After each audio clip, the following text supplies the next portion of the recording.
Bonjour tout le monde. Bonjour tout le monde, on espère que vous allez bien. Donc aujourd'hui, pour ce réveil poétique du vendredi matin, nous sommes toutes les deux avec Anso par un beau soleil printanier. Toutes les deux en bleu azur comme le ciel. N'est-ce pas? Ce jour de grève, on va essayer de vous donner un peu de joie, que vous soyez coincés dans les transports, à vélo ou dans votre cuisine. Ou dans votre vie, en tout cas. On n'espère pas. Mais si c'est le cas, écoutez un peu de poésie. Voilà. Et ça fera du bien. Alors, ma chère Anso, ça vous va si je commence? Tout à fait, allez-y, je vous écoute. C'est charmant. Donc, j'ai pris un petit poème de ce fameux recueil de Digli, Je serai le feu, qui a donc fait une anthologie de poésie, de femmes fortes, en fait, qui n'ont pas forcément été publiées, certaines oui, d'autres non. Et c'est vraiment très très chouette, parce qu'on découvre un peu des poèmes de toutes les époques, et des sacrés bouts de femmes, si je puis dire ça comme ça. Et donc, le premier, en fait, c'est un poème de Valentine de Saint-Point, que j'ai beaucoup aimé, et qui disait « Je ne veux pas mourir sans être satisfaite ». Et j'aime bien cette philosophie. Voilà, et qui a vécu donc au début du 19e siècle, qui a écrit au début du 19e siècle. Et c'est un poème qui s'intitule « Hymne à la vie ».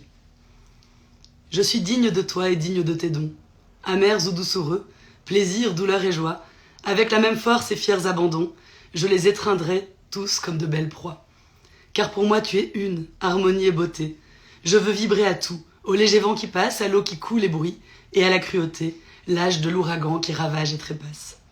Je veux mordre aux fruits mûrs, me griser de soleil, de clarté, m'alanguir dans toutes les ivresses.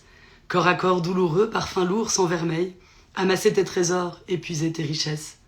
Oui, je voudrais tout voir, tout goûter, tout sentir, souffrir jusqu'au dégoût, jouir jusqu'à l'extase, sangloter, haleter, hurler, m'anéantir, boire à ta coupe d'or la pourpre qui m'embrase. Inconsciente et veule, en gémissant un jour, je t'ai haï alors, mais jamais méprisé. Et mon cri de révolte était un cri d'amour. Pour toi, je n'aurais plus insulte ni risée. Car de tous les plaisirs, de toutes les douleurs, mon être jaillira renouvelé sans cesse, tout éclatant de force et de jeune chaleur, et d'une inextinguible et ardente allégresse. Car sur mon âme vaste, en un rythme angoissant, toute sensation semblable au flot immense.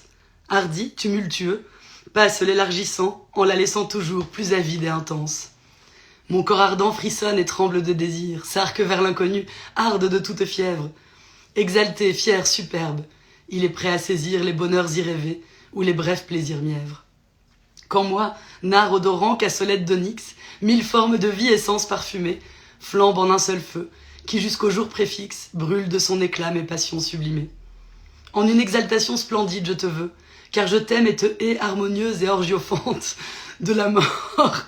Donne-toi dans des spasmes nerveux, ô sublime ennemi, force triomphante. Quels que soient tes présents, je te dirai merci, pesante de chagrin et de morne souffrance, ou légère de joie et libre de soucis. Pleurant ou délirant, j'irai sans défaillance, la bouche douloureuse ou les lèvres inertes, jusqu'à la mort, vie, emplit mon onophore. Et moi, ivre d'amour, les narines ouvertes, les seins dressés vers toi, je te crierai encore. Te voilà enivré. N'est-ce pas? Exalté. C'est assez amusant de lire des poèmes. Inextinguible. Inextinguible, cher ami. Tout ça est très bien dit. N'est-ce pas? Quel vocabulaire précis. Nous apprécions le mot juste. Hein. Tout à fait. Alors moi, je vais vous lire, j'ai mis 3 petits papiers, mais alors pourquoi hein, tout à fait. Ah oui, c'est parce que c'est des plus petits textes, donc je vais lire 3 petits passages. C'est un livre d'André Chédid, la grand-mère de Mathieu, qu'on connaît tous, M, hein, Onde sensuelle. Et donc je vais vous lire 3 petites poésies que j'ai bien aimées. La première s'appelle Destination arbre. Parcourir l'arbre, se lier au jardin, se mêler aux forêts, plonger au fond des terres pour renaître de l'argile. Peu à peu, s'affranchir des sols et des racines, gravir lentement le fût, envahir la charpente, se greffer au branchage. Puis, dans un éclat de feuilles, embrasser l'espace, résister aux orages, déchiffrer les soleils, affronter jour et nuit. Évoquer ensuite, au cœur d'une métropole, un arbre, un seul, enclos dans l'asphalte, éloigné des jardins, orphelin des forêts. Un arbre, au tronc rêche, aux branches taries, aux feuilles longuement éteintes. S'unir à cette soif, rejoindre cette retraite, écouter ses appels. Sentir sous l'écorce captive mais invisible la montée des sèves, la pression des bourgeons, semblable aux rêves tenaces qui fortifient nos vies. Cheminer d'arbre en arbre, explorant l'éphémère, aller d'arbre en arbre, dépistant la durée. Oh. Nous voilà au printemps. En forêt. Voilà. En promenade. Une petite balade. Et alors les deux suivants, ça va parler de regard. Je vous regarde, ma chère amie. Regardez-moi. Donc celui-ci s'appelle l'autre regard. Si tu te heurtes au mur de chair, si tes mots sombrent avant de naître, que ton sang agrippe tes os, que ton œil perd sentier, éveille en toi l'autre regard, celui qui transgresse le monde et distance le temps singulier. Dans le goulot des jours, quand s'engouffre la pénombre, ameute l'autre regard. Sa lueur te cherchait. Oh, c'est trop joli. Et alors le petit dernier s'appelle Regarder l'enfance. Jusqu'au bord de ta vie, tu porteras ton enfance, ses fables et ses larmes, ses grelots et ses peurs. Tout au long de tes jours te précède ton enfance, entravant ta marche ou te frayant chemin. Singulier et magique, l'œil de ton enfance qui détient à sa source l'univers des regards. Avec mon univers de regard. Un univers de regard, c'est Je magnifique. vais regarder votre prochaine prestation. Écoutez, chère amie, je suis un peu intimidée. J'essaye de mettre les trucs... Pablo. Oui, on va lire un petit poème de Pablo. Un petit poème de Pablo Neruda pour continuer dans ces ambiances printanières. Oui. Qui s'intitule « Si tu m'oublies ». T'as pas intérêt à m'oublier. Je pense que ça n'arrivera pas. Si tu m'oublies, je veux que tu saches une chose. Tu sais fort bien ce qu'il en est. Si je regarde la lune de cristal, la branche rouge du lent automne à ma fenêtre, si je touche près du feu la cendre impalpable ou le corps ridé du bois, tout me conduit à toi. Comme si tout ce qui existe, parfum, clarté, métaux, étaient de petits bateaux naviguant vers les îles, tes îles qui m'attendent. Oui, mais voilà, si peu à peu tu cesses de m'aimer, je cesserai de t'aimer peu à peu. Si brusquement tu m'oubliais, inutile de me chercher, je t'aurais déjà oublié. Si par trop long, si par trop fou, te semble le vent de drapeau qui souffle dans ma vie, si tu décides de me laisser sur le rivage, du cœur où plongent mes racines, pense que ce jour-là, au même instant, mes bras se dresseront et mes racines partiront chercher une autre terre. Pourtant, si chaque jour, chaque heure, tu sens que tu m'es destiné, avec une douceur inexorable, si chaque jour une fleur monte sur tes lèvres pour me chercher, ah, mon amour, ah, mienne, mienne, en moi tout ce feu se répète, en moi rien ne s'éteint ni ne s'oublie. Mon amour aimé se nourrit du tien, et tant que tu vivras, il sera dans tes bras, sans pour autant quitter les miens. Eh bien. C'est de la romance, c'est de la romance. Mais figure-toi que je voulais lire... on ne s'est pas dit à l'avance ce qu'on allait lire aujourd'hui. Du coup, je pense que j'en avais sur l'amour, justement. Et donc, je vais plutôt passer à celui-là. C'est de nouveau 2 petits passages. Voilà. J'ai un dernier espoir. Il faut se garder un dernier espoir. Ça permet d'avancer, de continuer, de ne pas baisser les yeux vers le plancher trop souvent. Je me suis rappelé ce que mon père dit à chaque soir quand il fait le souper.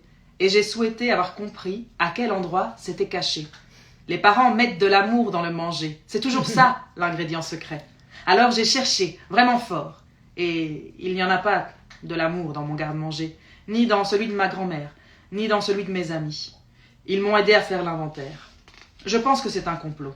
Une manière de faire avaler des affaires. Ça se trouverait à l'épicerie ou au dépanneur. Il y aurait la section amour. On verrait celui qu'on saupoudre, celui qu'on râpe, celui à laisser fondre. Mais ça n'existe pas. Et si l'amour n'est plus sur les photos, ni dans les recoins du salon, ni dans ma cuisine, peut-être que c'est juste vrai, que c'est juste vrai, que c'est juste vrai qu'il a disparu. Aux objets perdus, peut-être. À part ceux de l'école, je n'en connais pas d'autres. Je ne sais pas où on va quand on perd des bouts de soi, de vie. On se cherche où? Le problème, c'est que je ne sais pas à quoi ça ressemble finalement, un amour. Je sais les chiens, les chats, les lapins, les dinosaures, les jeux vidéo, les plantes. Je sais les larmes, la sueur, le sang. Je sais des choses. Mais je ne connais pas le contour de celle-là, sa couleur, sa texture. Je suis un peu perdue. Joli. C'est de qui? Ici, c'est de Véronique Grenier. C'est un livre jeunesse, parce que je suis bibliothécaire jeunesse, donc je voulais mettre la poésie jeunesse en avant. Et du coup, le deuxième passage. Dans un dictionnaire, il est écrit que l'amour est un mouvement, une affection de la tendresse. Je m'efforce de comprendre comment ça peut disparaître et je tourne en boucle dans ma tête la certitude que si ça se perd, ça se retrouve. Un cœur n'est pas une lumière avec un interrupteur. Il doit bien rester quelque chose par terre. Si je cherche assez fort, je finirai bien par le voir, le reste d'amour à faire pousser dans un bocal avant de le restituer. Il faudra attendre une bonne grosseur, la bonne couleur, ce sera mon précieux. C'est tout mignon, Voilà. tout tendre. Alors, pour continuer, c'est toujours un petit peu sur le thème de l'amour, mais là c'est un peu plus militant, on va dire. C'est donc dans le petit magazine Sœur. C'est une revue donc, qui sort tous les... à chaque saison. C'est un chouette format. Chouette format. C'est vraiment intéressant de s'y abonner ou de les prendre en ligne. En fait, elles choisissent de publier uniquement des femmes. Voilà, certaines qui sont déjà posthumes ou d'autres contemporaines. Et elles choisissent à chaque fois un thème avec une illustratrice qui illustre ce thème. Et pour le printemps 2022, elles ont choisi le thème amoureuse, pour essayer de mettre un peu en lumière les amours entre femmes. Et ce poème m'a énormément touchée, je l'ai trouvé assez dur, mais très très beau. Et c'est un poème de Pat Parker, qui est une poétesse et militante afro-américaine, qui est née en 1944. Et ce poème s'intitule « Mon amour est une femme ». Mon amour est une femme, et quand je la tiens, sans sa chaleur, je me sens bien, en sécurité. Là, je ne pense jamais aux voix de ma famille, n'entends jamais mes sœurs dire « Butch, Queer, Gwyn, viens nous voir, mais n'amène pas tes amis, ça va chez nous. Mais ne dis rien à maman, ça lui briserait le cœur. Je ne sens jamais mon père se retourner dans sa tombe, n'entends jamais ma mère gémir « Seigneur, quel genre d'enfant est-ce donc ?» Les cheveux de mon amour sont blonds, et quand ils se frottent à mon visage, c'est doux, c'est comme un millier de doigts qui touchent ma peau et me retient, et je me sens bien. Là, je ne pense jamais au petit garçon qui a craché et m'a traité de négresse. Ne pense jamais aux policiers qui m'ont tabassé et ont crié « rampe ». Ne pense jamais aux corps noirs pendus aux arbres ou recouverts de trous de balles. N'entends jamais mes sœurs dire « les cheveux des blancs puent, ne fais confiance à aucun d'entre eux ». Je ne sens jamais mon père se retourner dans sa tombe. N'entends jamais ma mère parler de son mal de dos après avoir récuré les sols. Ne l'entends jamais gémir « Seigneur, quel genre d'enfant est-ce donc ?» Les yeux de mon amour sont bleus, et quand elle me regarde, je flotte sur un lac chaud. Je sens mes muscles mollir de désir. Je me sens bien, en sécurité. Là, je ne pense jamais au bleu des yeux qui m'ont dévisagé, se sont éloignés de 3 tabourets de moi dans un bar. N'entends jamais mes sœurs enragées, contre les hommes noirs syphilitiques, comme des cochons d'Inde, enragées contre les enfants stérilisés. Regardez-les s'arrêter à un carrefour pour effrayer la vieille connasse blanche. Je ne sens jamais mon père se retourner dans sa tombe, ne me souviens jamais de ma mère, m'apprenant le « oui, monsieur, dame » pour me garder en vie. N'entends jamais ma mère gémir « Seigneur, quel genre d'enfant est-ce donc ?» Quand on va dans un bar gay et que mes proches m'évitent parce que j'ai dépassé les bornes, et que ses proches la scrutent pour savoir ce qui cloche chez elle, quel défaut l'a menée à moi. Et quand nous marchons dans les rues de cette ville, oubliant, nous touchant la main, ou nous tenant la main, et les gens qui regardent, méprisent, froncent les sourcils et se moquent de ces Gwyn. Je me souviens, chaque mot m'a appris, chaque mot dit, chaque chose faite. Et là, je hais. Je regarde mon amour, et pour un instant, doute. Là, je serre sa main plus fort, et j'entends ma mère gémir. Seigneur, quel genre d'enfant est-ce donc ? Il est fort ce texte. Ouais, je trouvais ça trop beau. Il est bien. Mais c'est vrai que c'est un peu En bouleversant. même temps, c'est vrai, c'est raconte son histoire, certainement. Oui, ça a l'air d'être vécu. Alors, le prochain poème que je vais vous lire, ça s'appelle « Moi » et il est écrit par Rachel Osfater. Excuse-moi, je passe juste. Mais moi est une question sans cesse reposée, et jamais de réponse. Je me cherche et me manque. Je me cogne et m'affole. Je crie, je ne m'entends pas. Je pleure, rien ne console. Je ne pense qu'à moi, ne me connais même pas. Sans cesse je questionne. Qui est moi ? Où suis-je ? Mais mes pseudo-réponses se terminent toutes en point d'interrogation. Même dans les livres, je ne cherche plus que moi. Je veux tomber dedans, m'enivrer, m'y noyer. Je veux voir mon visage dans les mots reflétés, retrouver mes questions enfin reformulées et découvrir au fond quelques bouts de réponse et des mots épars de vérité. Je ne veux plus d'histoire.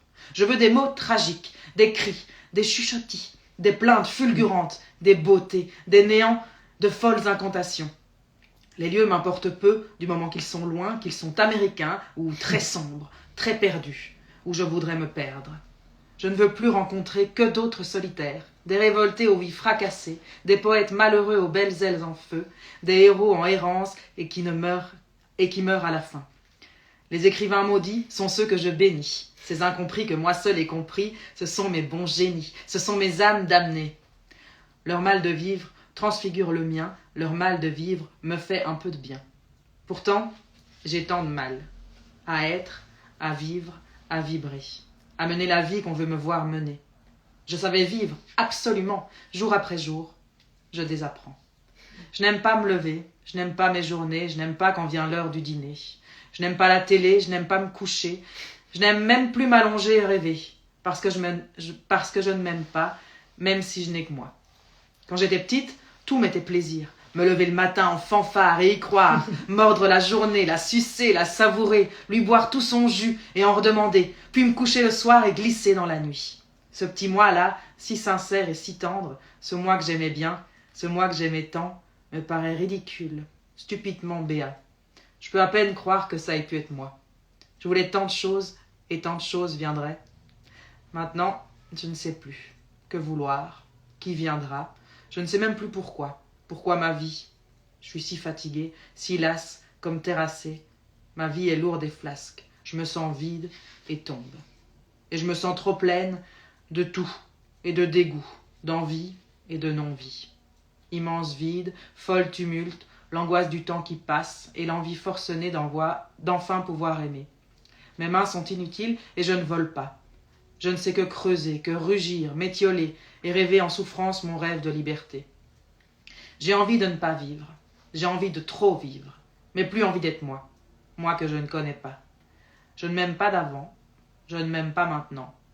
Mais si je ne m'aime pas, alors qui m'aimera? Non, c'est trop joli. Ouais. C'est joli, mais c'est un peu dur. C'est comme le C'est un tien, peu dur, ouais. Mais c'est vrai. Oui, la question finale est très juste. C'est juste. C'est très juste. Mais c'est vrai que c'est un peu, voilà, hein, où est passé notre printemps? Voilà, mais ne vous inquiétez pas, ceux qui suivent sont plutôt joyeux. Ah, un peu de joie. Alors, pour continuer, je vais, comme souvent, lire un petit poème de Paul Éluard. Ah, écoute, on a l'habitude. Voilà. On y prend goût. On y prend goût à notre cher Paul. Qui s'intitule « Quel romantique !» J'ai presque honte de le lire tellement c'est romantique. Celle de toujours, toute. Si je vous dis, j'ai tout abandonné. C'est qu'elle n'est pas celle de mon corps. Je ne m'en suis jamais vantée. Ce n'est pas vrai.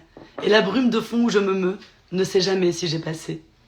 L'éventail de sa bouche, le reflet de ses yeux, je suis le seul à en parler. Je suis le seul qui soit cerné par ce miroir si nul où l'air circule à travers moi. Et l'air a un visage aimé, un visage aimant, ton visage. À toi qui n'as pas de nom et que les autres ignorent. La mer te dit « sur moi ». Le ciel te dit « sur moi ». Les astres te devinent, les nuages t'imaginent. Et le sang répandu au meilleur moment, le sang de la générosité, te porte avec délice. Je chante la grande joie de te chanter, la grande joie de t'avoir ou de ne pas t'avoir, la candeur de t'attendre, l'innocence de te connaître. Ô toi qui supprimes l'oubli, l'espoir et l'ignorance, qui supprime l'absence et qui me met au monde. Je chante pour chanter, je t'aime pour chanter. Le mystère où l'amour me crée et se délivre. Tu es pur, tu es encore plus pur que moi-même. Est-ce possible? Je n'en ai aucune idée. Il a peut-être une vision un peu romantisée des choses. Peut-être que cette femme était bien moins pure que ce qu'il imaginait. Eh bien, je me demande si l'homme dont je vais vous parler était pur lui aussi. Je ne pense pas. C'était un petit rigolo. Ah. C'est une méditation poétique, figurez-vous, qui s'appelle Élégie au roi Dagobert. Connais-tu le roi Dagobert? Qui a mis sa culotte à l'envers? Exactement. As-tu mis ta culotte à l'envers? Non, moi non, mais voilà. Donc ça part de la petite chansonnette Le bon roi Dagobert a mis sa culotte à l'envers. La, la, la, la. Voilà. Comme ça, on met dans l'ambiance. Voilà. Je vous avais dit que ce serait plus drôle. Donc, méditation poétique, élégie au roi Dagobert. Par tous les continents, par tous les océans, on t'aimait, te louait, t'acclamait par des chants, ô grand Dagobert, qui avait su faire face aux hargneux, aux pudiques, aux sots et aux bécasses. Tu la portais bien haut, bravant les moqueries. Tu la portais le jour, tu la gardais la nuit, cette blanche culotte, charmante et si fière d'être mise par un roi dans le sens contraire. On venait t'applaudir de contrées bien lointaines.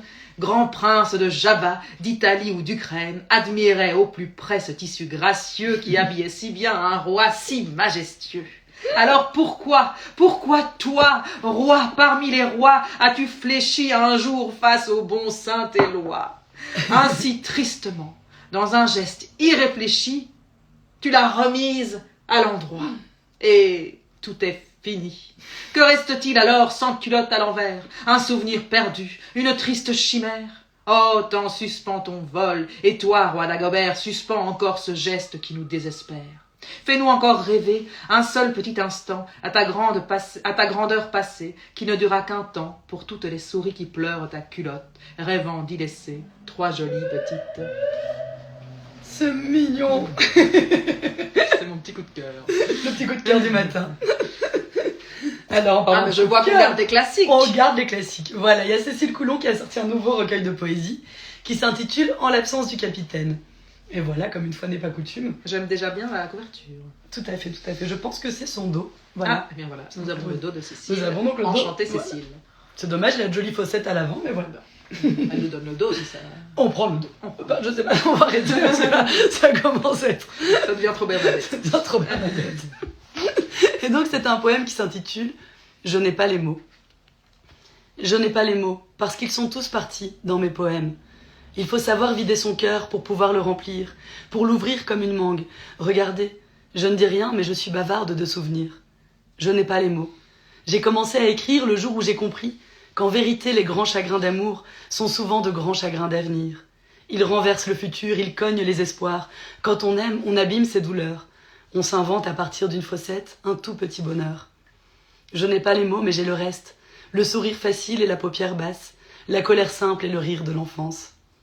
Pour un seul mot de vous, j'ouvre en moi des cachettes, où vos paroles deviennent de si jolis silences. Cécile. Ah, Cécile. D'ailleurs, je me rends compte que je vous ai pas dit pour le roi Dagobert, c'était Florence Jenner Metz qui avait écrit ce texte. Alors, mon prochain texte, c'est un texte, attendez, que je vais me remettre, d'Alphonse de Lamartine. Oh, sacré Lamartine. Alphonse, voilà. L'été arrive, on le sent, et moi j'aime l'été, j'aime le soleil, j'aime la fête, et donc j'avais envie d'un texte un peu festif. C'est très bien. Et donc ce texte-ci d'Alphonse de Lamartine s'appelle Bal au village. Que de danse le soir égayait la pelouse. Plus le jour retirait sa lumière jalouse, plus elle s'animait, comme pour ressaisir ce que l'heure fouillante enviait au plaisir. Chaque arbre du verger avait son cœur champêtre, son orchestre élevé sur de vieux troncs de hêtre.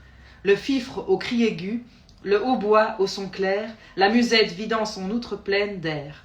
L'un sautillant et gai, l'autre plaintive et tendre, s'accordant, s'excitant, s'unissant pour répandre ensemble ou tour à tour, dans leurs divers accents, le délire ou l'ivresse à nos cœurs bondissants. Tous les yeux se cherchaient, toutes les mains pressées frémissaient de répondre aux notes cadencées. Un tourbillon d'amour emportait 2 à 2, dans sa sphère de bruit, les couples amoureux. Les pieds, les yeux, les cœurs d'un même instinct attirent, s'envolaient, soulevés par le commun délire, s'enchaînaient, se brisaient pour s'enchaîner encore. Tel quand un soir d'été darde ses rayons d'or, dans le sable échauffé qui brille sur la grève, on voit des tourbillons d'atomes qui soulèvent, monter, descendre, errer, s'enlacer tour à tour, comme à l'attrait caché d'un invisible amour, dresser en tournoyant leurs brillantes colonnes, et danser dans la sphère où le soleil rayonne.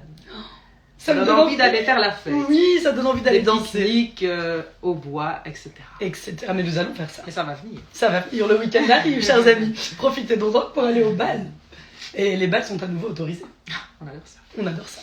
Alors moi, pour ce dernier petit poème que j'ai choisi, on passe dans un tout autre registre. Puisque voilà, c'était un petit poème que j'avais envie de lire. Je pense que c'est un peu lié aussi à l'actualité, à tout ce qu'on vit en ce moment. C'est très court, assez tendre, malgré tout. Et c'est un poème de Soie de la Bise, dans son recueil Je franchis les barbelés, où à chaque fois les poèmes sont numérotés, donc il n'y a pas de titre particulier. Tu peux dormir, je veillerai sur toi. Elle me demande l'histoire racontée la veille. Je chercherai l'adresse du dieu de la guerre. J'irai le voir seul, lui tenir compagnie, dans sa longue solitude. J'inventerai pour le distraire une ville de sable avec les merveilles de Sana et de Palmyre. Des armées farouches, difficiles à repousser. Quand il sera épuisé de ces jeux macabres, le prendre dans mes bras. Chanter la berceuse que tu aimes, je changerai les paroles, et le dieu de la guerre dormira, dormira, dormira. Voilà, on aimerait bien endormir le dieu de la guerre. Ouais, ce serait une bien bonne idée. Moi, j'avais juste envie de finir par une toute minuscule poésie, pour vous souhaiter une bonne journée par après, de Jean Lancelme. Voilà, qui s'appelle l'éclair au chocolat. Gourmandise. Gourmandise du vendredi matin. Alors, l'éclair au chocolat. Dans l'éclair au chocolat, ce qui est sur le dessus et ce qui est à l'intérieur n'a pas la même couleur. Le dessus ressemble à du chocolat, mais pas le dedans. On est aussi souvent en chocolat avec des gens qu'on ne connaît pas. Oh, Voilà. C'est trop mignon. C'est parfait pour terminer cette petite matinée. Voilà. Ce réveil Je en vous poésie. souhaite un petit œuf en chocolat accompagné d'un bon café. C'est ce que nous allons faire. Voilà. Et puis, on vous souhaite une belle journée. On vous souhaite une magnifique journée ensoleillée, un excellent week-end. Et voilà. Et plein de poésie dans vos vies. Et plein de poésie dans vos vies. Continuez à semer de la poésie dans vos vies. Et merci de nous avoir suivis ce matin. À bientôt. Bonne journée. Bonne journée.